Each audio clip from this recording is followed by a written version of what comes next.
하나님의 말씀 모두 자리에서 일어나서 함께 합독하기 원합니다. 오늘 우리에게 주신 하나님의 말씀은 사도행전 20장 1절에서 3절까지의 말씀인데요, 우리가 한 목소리로 함께 합독하겠습니다.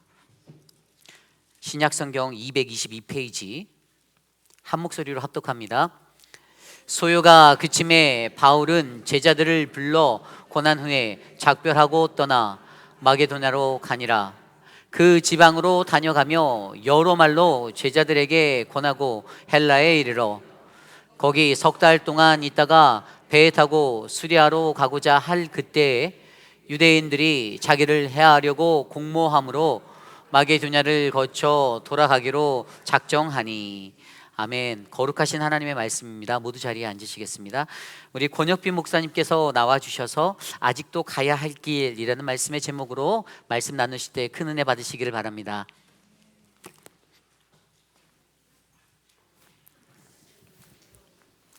여러분 창립 44주년 진심으로 축하드립니다.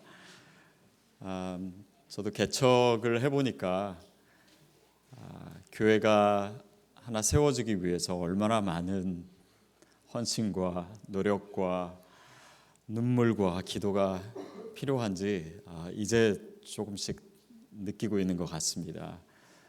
지난 44년 동안 정말 많은 헌신이 있으셨을 텐데요, 하나님께서 여러분 격려하시고 축복해 주시기를 진심으로 축복합니다. 아직도 가야 할 길이라고 제목을 정해 놓으니까 어느 성도님이 어저께 물어보시더라고요. 아직도 가야 할 길이 뭐냐고. 그거 선교죠. 네, 그 답은 제가 여러분에게 드리지 않겠습니다. 그런데 이 설교를 다 듣고 나시면 여러분 나름대로 결론을 내리실 수 있지 않을까, 저는 그렇게 기대합니다.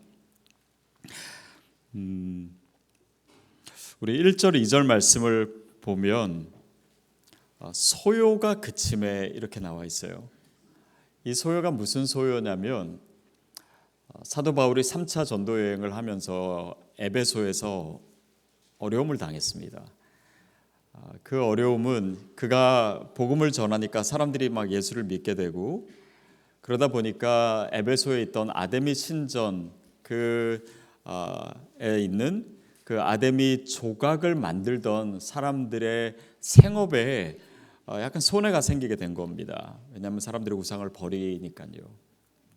그래서 그 사람들이 모여서 사도 바울을 잡으려고 했고, 사도 바울은 간신히 몸을 피했지만 그와 동행하던 그의 제자들이 잡혀갔고, 성 안으로 다시 들어가려고 했지만 사람들이 말려서 아무것도 할 수 없었던 그런 어려운 일들, 그래서 에베소를 그렇게 떠날 수밖에 없었던 상황이 있었습니다. 그리고 소요가 그침에 바울은 제자들을 불러서 권한 후에, 권하다라고 하는 표현이 나와 있습니다. 그리고 작별하고 마케도냐로 가니라. 그러니까 에베소가 소아시아 끝에 있거든요.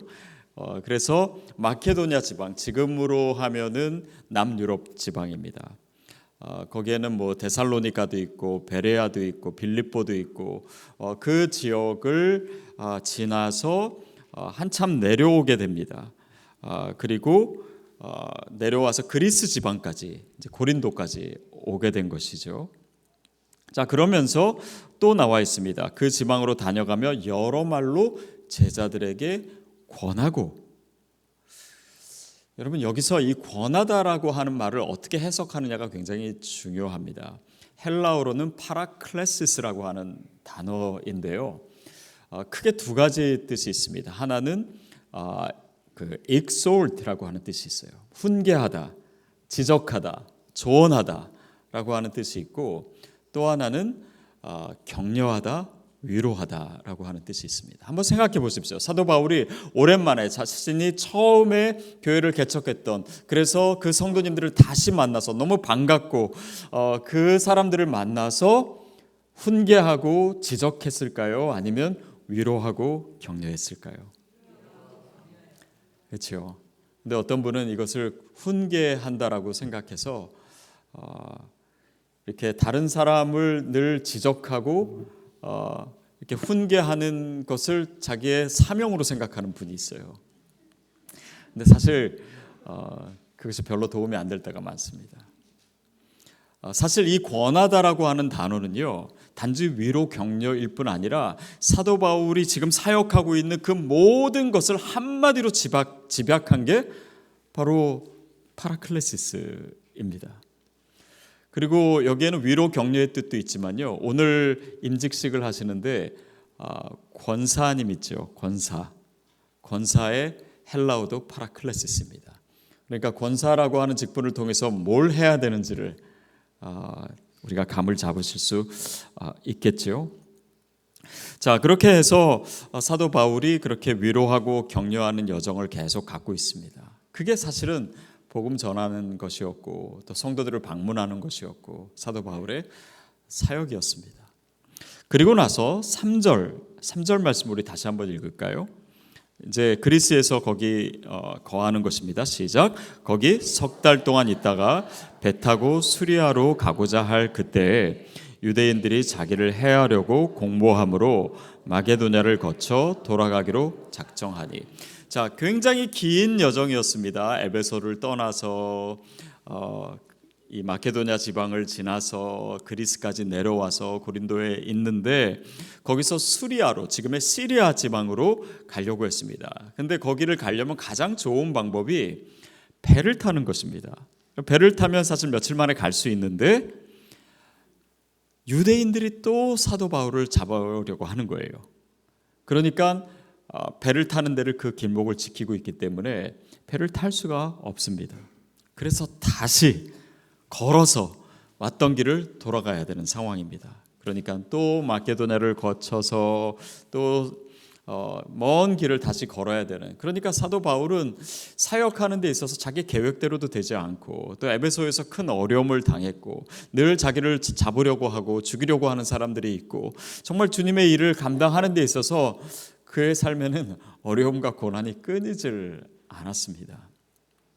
사실은 사도 바울이 격려받고 위로받아야 될 상황이에요. 그러나 본인을 위로해주고 격려해주는 사람은 나타나지 않고 자신은 계속 다른 사람을 격려하고 위로해야 되는 상황입니다. 제가 영국에 있을 때입니다. 제가 그곳에서 작은 교회에서 청년부를 섬겼어요. 근데 거기 있는 청년들이 와서 뭐 공부하는 친구들도 있고 또 어학연수도 받고 가고 그랬는데 한 청년이 이제 다시 한국으로 돌아가면서 저한테 그러는 거예요. 목사님, 제가 이곳에 1년 동안 있으면서 정말 목사님 때문에 은혜를 많이 받았습니다. 그래서 저는 제 설교의 은혜를 많이 받은 건가 이렇게 생각했어요. 그랬더니 그건 아니고 제가 그 청년을 볼 때마다 늘 웃어줬다라는 거예요. 그냥 제 이 미소를 보고 늘 위로와 격려를 받았다는 거예요. 그래서 이 얼굴로도 위로를 줄 수 있구나 그때 처음 알았습니다.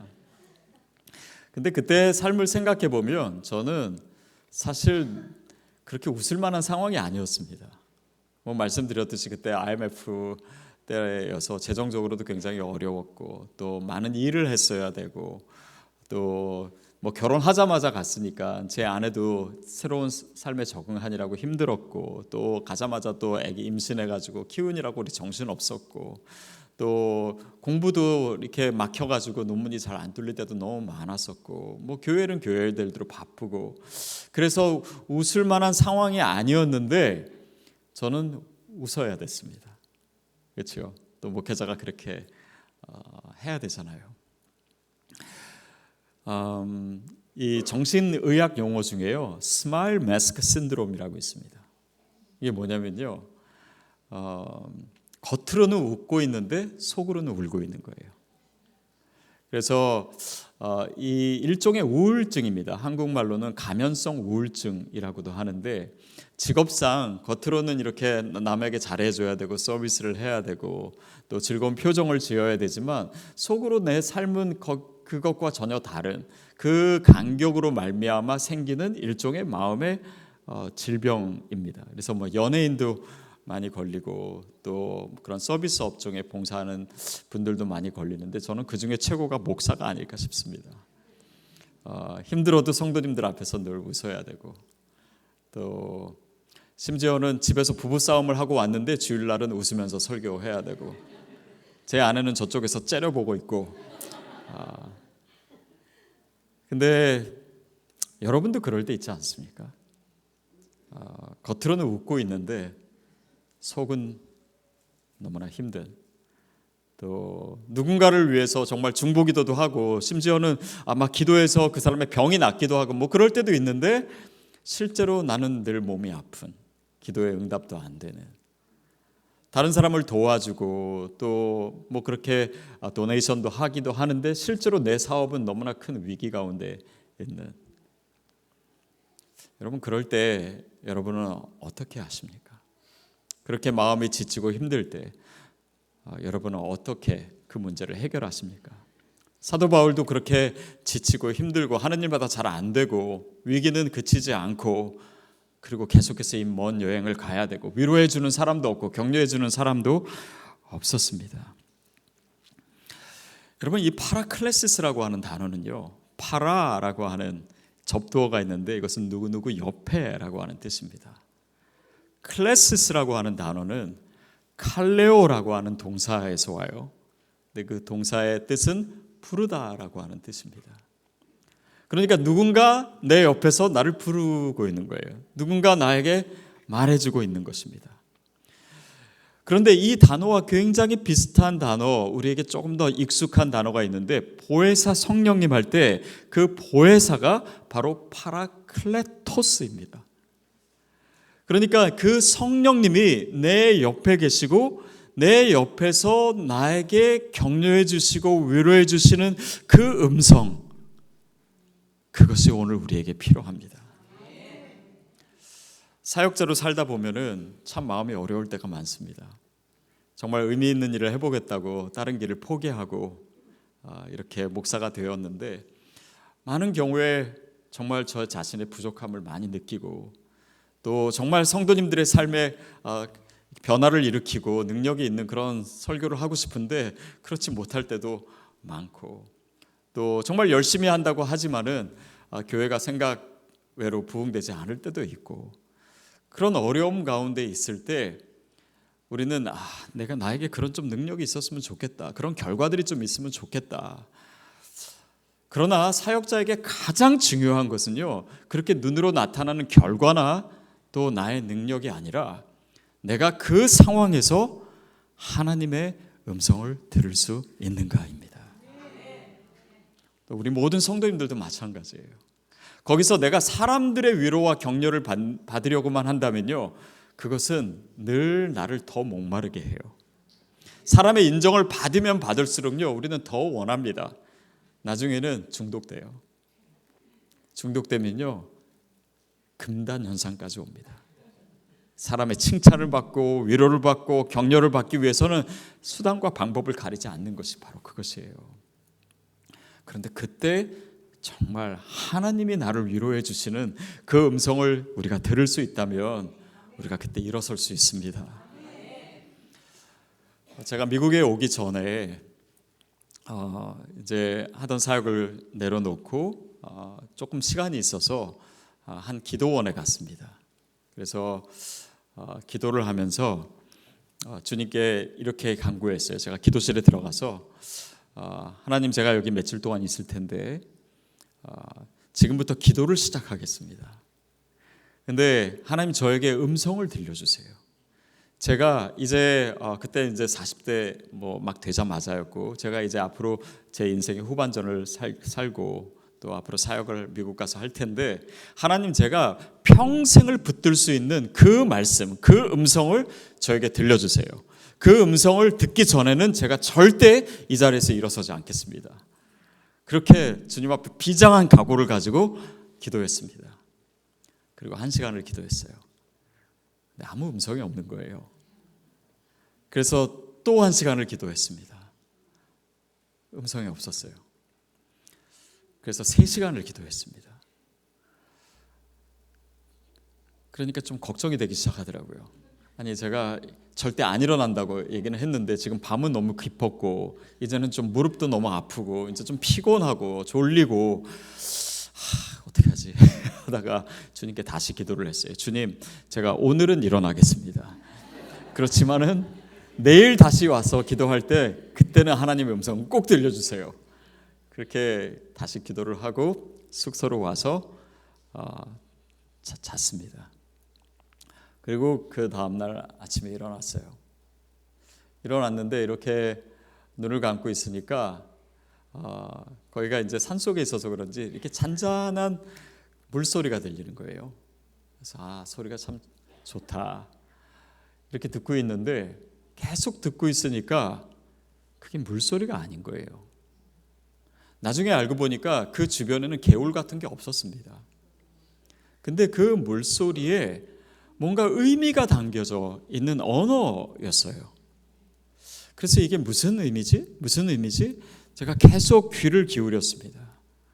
근데 그때 제가 들은 음성은 무엇이었냐면 예수님이 세례를 받으시고 물 위로 올라오셨을 때 하늘에서 들렸던 음성이죠. 이는 내 사랑하는 자요, 기뻐하는 자다. 근데 그 음성이 마치 물소리처럼 사방에서 이는 내 사랑하는 자요 기뻐하는 자다. 이는 내 사랑하는 자요 기뻐하는 이는 내 사랑하는 자요 기뻐하는 이는 내 사랑하는 자요 기뻐하는 자다. 이 소리가요. 그때 제 기억으로는 한 30분 40분이 계속됐습니다. 참고로 저는요 그 전에도 그런 방식으로 하나님의 음성을 들은 적은 없었고 그 이후로도 없는 것 같습니다. 근데 그 음성은 그때 들은 그 음성은 제가 평생을 붙들고 갈 수 있는 하나님의 음성이 됐어요. 그래서 제가 힘들고 어려울 때 또 저의 부족함을 한없이 느낄 때 그때마다 이 음성을 떠올립니다. 그래, 내가 하나님이 나를 사랑하셔. 내가 이렇게 부족해도 하나님이 나를 기뻐하셔. 그러면 저는 또 일어나는 거예요. 그리고 힘을 얻는 거예요. 사람에게서 오는 위로와 격려가 아니라 하나님으로부터 확증하게 된 그 음성이 있기 때문에 제가 오늘도 여러분에게 담대하게 설교할 수 있는 것입니다. 저는 그런 생각해 봅니다. 왜 그렇게 그냥 한마디로 하셨으면 될 거를 그렇게 오랜 동안 수많은 소리로 듣게 하셨을까? 어쩌면 이 음성이 필요한 분이 이 자리에도 있을 수 있기 때문이 아닌가. 그래서 저에게 그 말씀을 많이 전하라고, 그래서 제가 기회 있을 때마다 이 간증을 나누고 있습니다. 여러분, 하나님이 여러분을 사랑하십니다. 여러분을 기뻐하세요. 하나님께서 직접 여러분을 위로하시고 격려하기를 원하십니다. 우리가 그 음성이 있으면은 다시 일어날 수 있음을 믿습니다. 그래서 오늘 우리가 다시 힘을 얻게 돼요. 특히 우리가 힘들고 어려울 때 하나님의 음성을 듣고 하나님의 위로와 격려를 듣는다는 것은 내가 힘을 얻고 내가 격려받는 것을 넘어선 의미가 있습니다. 그것이 뭐냐면 사도 바울이 고린도 후서 1장에서 3절부터 7절까지에서 얘기하고 있는 바인데요. 우리가 한번 같이 읽었으면 좋겠습니다. 성경을 한번 찾아보시겠어요? 고린도 후서 1장 3절부터 7절까지 말씀입니다. 사실은 이 구절 가운데 파라클레시스, 위로라고 하는 단어가 성경에 가장 많이 들어 있습니다. 그래서 여러분이 읽으시면서요, 이 위로라고 하는 단어가 몇 번 나오는지 한번 세보셔도 좋을 것 같습니다. 우리 같이 읽겠습니다. 시작. 찬송하리로다. 그는 우리 주 예수 그리스도의 하나님이시요 자비의 아버지시요 모든 위로의 하나님이시며 우리의 모든 환난 중에서 우리를 위로하사 로 하여금 하나님께 받는 위로로서 모든 환난 중에 있는 자들을 능히 위로하게 하시는 이시로다. 그리스도의 고난이 우리에게 넘친 것 같이 우리가 받는 위로도 그리스도로 말미암아 넘치는도다. 우리가 환난 당하는 것도 너희가 위로와 구원을 받게 하려는 것이요 우리가 위로를 받는 것도 너희가 위로를 받게 하려는 것이니 이 위로가 너희 속에 역사하여 우리가 받는 것 같은 고난을 너희도 견디게 하느니라. 너희를 위한 우리의 소망이 견고함은 너희가 고난에 참여하는 자가 된 것 같이 위로에도 그러할 줄을 알미라. 위로라고 하는 단어가 몇 번 나옵니까? 예, 잘 쓰셨네요. 그런데 여기 있는 나와 있는 그 내용은 무엇입니까? 위로 세신이라고 잘 내용은 캐치를 못하셨죠? 이게 뭐냐면 우리가 환난 가운데 있는 것도 하나님의 위로를 받기 위함이다. 그런데 그 환난 가운데서 내가 위로를 받는 것은 그것 자체로 다른 사람들, 너희들을 위로하기 위한 것이다. 그러니 내가 환난 받는 것도 너희를 위로하기 위한 것이요, 내가 하나님으로부터 위로받는 것도 바로 너희를 위한 것이다 라고 고백해요. 그러니까 내가 주님의 격려의 말씀을 듣고 위로의 말씀을 듣는 것은 그 고난의 시간을 통해서 내가 다시 힘을 얻기 위한 것을 넘어서서 바로 너희들, 위로가 필요하고 격려가 필요한 내 주변의 사람들에게 내가 하나님의 위로의 통로가 되기 위해서 그것이 필요하다. 사도 바울이 그것을 고백하고 있는 것입니다. 저는 지난 7월에 제가 한 달 동안 안식오를 했습니다. 그때 이제 그 오레곤 주에 가 있었는데요. 저 혼자 갔습니다. 저 혼자 가고, 그래서 저 혼자 있는 시간이라고 하니까 다른 사람들이, 특별히 제 주변에 있는 남자 성도님들이 다 부러워하시더라고요. 아내를 떠나서 한 달 동안이나 있는다고. 그래서 저는 이제 혼자 오레곤에 도착해서 정말 좋을 줄 알았는데 지내보니까 진짜로 좋더라고요. 근데 한 일주일 정도 좋더라고요. 한 3, 4일 정도 좋았나요? 그러다가 그 시간이 지나니까요, 너무 외롭더라고요. 그리고 혼자 밥 먹는 것도 사실 쉽지 않고, 또 아침에 일어났을 때 옆에 아무것도 없는 것도 되게 적막하고, 특별히 제일 싫었던 거는 밤에 들어갔을 때 아무도 없고 그냥 깜깜한 방에 혼자 들어가는 그 상황 자체가 매일 겪는 것이 쉽지 않았습니다. 그러면서 생각하게 된 것이, 우리 교회 성도님 중에서도 혼자 계신 분들이 많은데 쉽지 않겠구나. 진짜 외롭겠구나. 그냥 평소에도 생각은 했지만 제가 이것을 느끼고 나니까는 그분들 생각이 참 많이 났습니다. 여러분, 우리가 당하는 어려움, 또 우리가 당하는 이 고난의 시간은요, 단지 나만을 위해서 있는 거 아닙니다. 내가 그 상황 가운데, 정말 그 고독 가운데 하나님을 만나기 위해서 있어요. 그래서 그분의 음성을 듣고 그분으로 인해서 그 상황을 이겨내는 것에 있습니다. 그러나 또한 그것을 통해서 우리가 이겨낼 때, 하나님의 위로의 음성을 그때 들을 수 있을 때 다른 사람에게 그 위로의 음성을 들려줄 수 있어요. 진정으로 우리가 위로자가 될 수가 있습니다. 우리 몸에 분비되고 있는 호르몬 중에요, 옥시토신이라고 하는 호르몬이 있습니다. 이게 여성에게 굉장히 중요하고, 또 출산하거나 또 임신했을 때 이제 분비가 되기도 하고요. 또 우리 몸에 굉장히 유익하다고 합니다. 특별히 이제 심혈관 질환에도 되게 도움이 되고, 또 여러 가지 우리 몸을 이롭게 하는 호르몬인데요. 이 호르몬이 언제 많이 분비가 되냐면 누군가 나를 위로해 줄 때, 또 격려의 말을 들을 때 호르몬이 막 분비되고, 또 누군가 나를 포옹해 줄 때 이 호르몬이 분비된대요. 그래서 여러분 그런 위로를 받을 때 이 기분이 좋아지는 것은 다 호르몬의 작용이 있습니다. 근데 그렇게 위로받거나 격려받거나 누가 포옹해 줄 때보다 몇 배 더 많은 옥시토신의 양이 분배될 때가 있습니다. 그때가 언제인지 아십니까? 네, 오히려 내가 다른 사람을 위로해 줄 때, 격려해 줄 때, 다른 사람을 안아줄 때 우리 몸에서 더 많은 옥시토신이 분비되도록 하나님이 만들어 놓으신 거예요. 거기에 하나님의 뜻이 있지 않습니까? 우리가 위로하면서 격려하면서 살 수 있도록. 제가 한국에 있을 때 여러 가지 행사를 기획했던 적이 있습니다. 근데 그때 누구를 초청을 했었냐면, 여러분 혹시 닉 보이치치라고 아십니까? 그 팔 다리가 없이 태어난 호주 사람입니다. 그 사람을 제가 이제 처음으로 한국에서는 처음으로 그분을 초대를 했어요. 그래서 이제 처음에 공항에서 만나가지고 이제 인사도 하고 그랬더니 막 저한테 초대해줘서 고맙다고, 한국 처음 와본다고 뭐 그런 얘기도 하면서 저한테 그러더라고요. 기도 제목이 뭐냐고.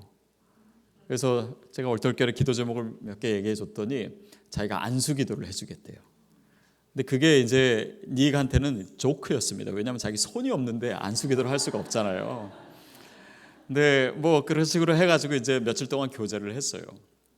그리고 집회를 몇 번을 했는데 그때 집회 때 얘기한 것 중에 제 머릿속에 지금도 생생하게 기억나는 것이 하나 있습니다. 그게 간증이었어요. 목사의 아들로 태어났습니다. 닉은. 그런데 팔다리가 없이 태어나니까 너무 불편함이 많고 자기 힘으로 할 수 있는 것도 없고 남만 더 힘들게 하고 또 부담되게 하고 그런 삶이 너무 싫었던 거예요. 그래서 청소년이 됐을 때는 정말 심지어 자기 목숨을 끊으려고도 했었는데 그것마저 자기 힘으로 할 수 없는. 그래서 어려서부터 믿음은 있었기 때문에 하나님께 늘 기도했다라고 합니다. 하나님, 나에게 기적을 베풀어 주세요. 매일 기도했대요. 오늘 또 기도. 하나님, 나에게 기적을 베풀어 주세요. 그래서 내가 어느 날 자고 일어나면 팔다리가 생겨 있게 그런 기적을 베풀어 주세요. 매일매일 기도했다라고 합니다. 그런데 그의 삶에 기적이 없는 거예요. 그러는 가운데 하나님을 만나게 되고 그가 만난 하나님을 소망을 전하는 사람으로서 살게 됐죠. 그래서 전도자가 되고 지금은 목사가 되었습니다. 그리고 이제 전 세계를 다니면서 복음을 전하게 됐죠. 근데 어느 날 한번 어느 교회에 집회를 갔대요. 이렇게 집회를 했겠죠. 근데 맨 앞자리에 어느 한 젊은 부부가 갓난 아기를 안고 있었대요. 그리고 나서 집회가 끝나고 자신을 찾아왔대요. 그러면서 아이를 이렇게 보여주는데 이 아이가 데니얼이라고 하는 아이인데 닉처럼 팔과 다리가 없이 태어난 아이였어요. 이 부모가 이 아이를 낳고 나서 너무 걱정돼서 주변에 있는 병원이란 병원은 안 찾아가 본 데가 없을 정도로 많은 곳을 다녔는데 들리는 얘기마다 다 실망스러운 소식밖에 없더래요. 이 아이는 건강하지도 못할 것이고 이 아이는 자기 힘으로 할 수 없는 일이 너무 많고 걷지도 못할 거고 또 뭐 운동도 못하고 할 수 있는 일이 거의 없고 오래 살지도 못할 거라 맨날 그런 얘기만 들으니까는 정말 절망하고 있는데 이 사람들의 눈에 닉은 어떻습니까? 이 닉은 걸어 다녀요. 심지어는 뛰기도 합니다. 그리고 수영도 하죠. 뭐 갖가지 운동도 다 해요. 그리고 지금 전 세계를 다니면서 복음을 전하는 사역자가 됐습니다. 그래서 이 부모가 그러더래요. 우리의 눈에 당신은 기적입니다. 그러더래요. 근데 그 단어를 듣는 순간 닉은 깜짝 놀랐대요. 아니 내가 기적을 달라고 하나님께 그렇게 기도하고 내 삶에는 기적은 없었는데 어느 순간 다른 사람을 위해서 복음을 전하며 사는 삶을 살다 보니 내 삶이 어느 순간 기적 자체가 되어 있다는 것을 발견하게 된 거예요. 여러분 사도 바울의 여정이 바로 그런 것이었습니다. 그는 지쳤어요. 위로해 주는 사람도 없었습니다. 하는 일마다 어려움이 있었고 고난이 끊이질 않았어요. 그러나 그에게 주신 사명을 계속해서 감당하고 그 여정을 계속해서 갔던 것입니다. 그 가운데 하나님의 음성을 들을 수 있었던 것. 그것이 사도 바울의 사역의 비밀이었습니다. 그는 고린도에서 3개월을 머물렀습니다. 그런데 거기서도 물론 사람들을 만나고 복음을 전했겠지만 그가 한 다른 것이 있었습니다. 성경에는 나오지 않았지만 사도 바울이 고린도에서 뭘 썼는지 아십니까? 바로 사도 바울이 쓴 책 중에 가장 유명하고 인류 역사상 가장 위대한 편지인 로마서를 썼습니다. 그리고 힘들고 자신도 힘들고 어렵고 지쳐 있는데 그는 끊임없이 다른 사람을 위해서, 특별히 로마에 있는 고통당하고 있는 성도들을 위해서 편지를 쓴 거예요. 그리고 그 로마서는 그 편지를 받는 로마 사람들, 로마에 있는 성도들뿐 아니라 온 역사에 거쳐서 수많은 사람들을 변화시켰고 지금도 그러고 있고 종교개혁을 일으켰고 인류 역사를 변화시켰던 그 위대한 책은 지치고 힘들고 어려웠지만 끊임없이 하나님의 사명을 감당했던, 아직도 가야 될 길을 달려갔던 사도 바울을 통해서 쓰여지게 됐던 것입니다. 여러분, 나 자신도 외롭고 지치고 힘들 수 있습니다. 그러나 들러보면 우리 주변에는 정말 나의 위로가 필요하고 나의 격려가 필요하고 나를 통해서 복음을 받아야 될 사람들이 있고 또 하나님의 은혜가 필요한 사람들이 참 많습니다.